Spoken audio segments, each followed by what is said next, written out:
Hallelujah අලහමක් කෙනෙක්ටම මහිමවත් දවස ප්‍රාර්ථනා කරමින් අද මම වත්තක බෙදාගන්න කැමති උන්වහසගේ ස්වාමිත්‍යය ප්‍රකාශ කිරීම ගැන තවත් දෙයක්. එතමයි අපි මනුෂ්‍යයකින් ඇහුහොත් ඔබ ගැලවීම ලබේ කොහොමද කියලා. කෙනෙක් කියන්න පුළුවන් මගේ පාපේ මම ප්‍රකාශ කලා කියලා. ඇත්තටම එක හරිද ගැලවීම ලැබිය යුතු බයිබලීය ක්‍රමය එක නෙමේ. ගැලවීමේ මූලධර්මය ඔයාගේ පව් ප්‍රකාශ කිරීම නෙමේ. ඔයාගේ ජීවිතය මත යේසුස් ක්‍රිස්තුස් වහන්සේගේ ස්වාමිත්වය පිළිගැනීම. හලලුයා ඔයා ගැලවීම ලැබීමත් නම් ඔයාගේ සියලුම පව් ප්‍රකාශ කළ යුතුයැයි දෙවියන් වහන්සේ කිසිම ස්ථානයක ශුද්ධ ලියවිල්ල කියලා තියෙනවද? නෑ. එසේ සඳහන් නොවේ. එම කරන්න පුළුවන්ද? ඔයා විසින් කළ සියලු පව් නැවත සිහි කිරීම හා කළ ඒවා ප්‍රකාශ කළ හැකිද? ඇත්තටම ඔබට අවශ්‍ය වන්නේ නව මැවිල්ලකේ. ඔයාගේ මුඛයෙන් ජේසුස් ක්‍රිස්තුස් වහන්සේගේ ස්වාමිත්වය ප්‍රකාශ කර ජේසුස් වහන්සේව දෙවියන් වහන්සේ විසින් මරණයෙන් නැවත නැගිටූ බව ඔයාගේ හදවතින් විශ්වාස කරනවා නම් අන්න ඒ ගැලවීම. අන්නේ ස්වාමිත්වය ප්‍රකාශ කිරීම සිදු වෙලා ඉවරයි.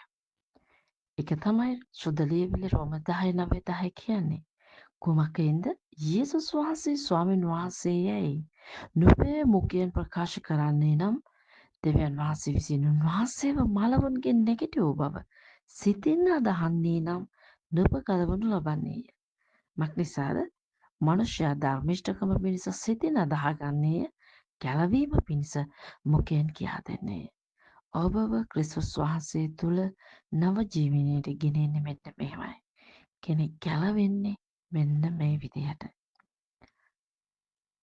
තව දෙයක් මම කියන්නම්. පිලිප් විසින් ගැලවීමට ගෙනාවු ඉතියෝපියනු ජාතික නපුංසකයාගේ කතාව ඔයාලට මතක ඇති. ඔයාලට බලන්න පුළුවන් ක්‍රියාපොතේ 8 වෙනි පරිච්ඡේදයේ 35 වෙනි පදයේ 36 7 8 39 කියන පදවල. මෙහිදී ඔහුගේ පව් කියා දීමක් සිදු වුණා. ඔහුගේ පව් කියා දීමක් කළ යුතුව තිබුණේ නැහැ. නමුත් යේසුස් ක්‍රිස්තුස් වහන්සේ තුළ ඔහුගේ ඇදහිල්ල ප්‍රකාශ කළ යුතුය.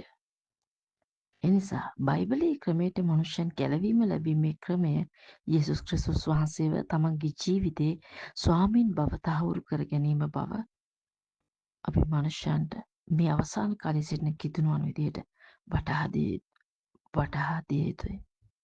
සමහර විට මේ වීඩියෝ එක බලන මේකට ඇහුම්කන් දෙන ඔයා කිසි දවසක නැවත උත්පාදනය නොවුණු කෙනෙක් වෙන්න පුළුවන්.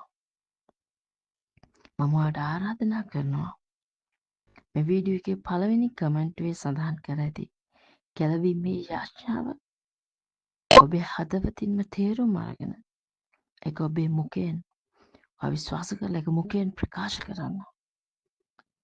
එවිට ඔබ ගැලවීම ලබනවා. හලලුයා. ඔලහම කෙනෙක්ටම ස්වාමීන් වහන්සේගේ සමාදානයත් ප්‍රීතියත් පිරුණු දවසක්. ජේසු පිටයි.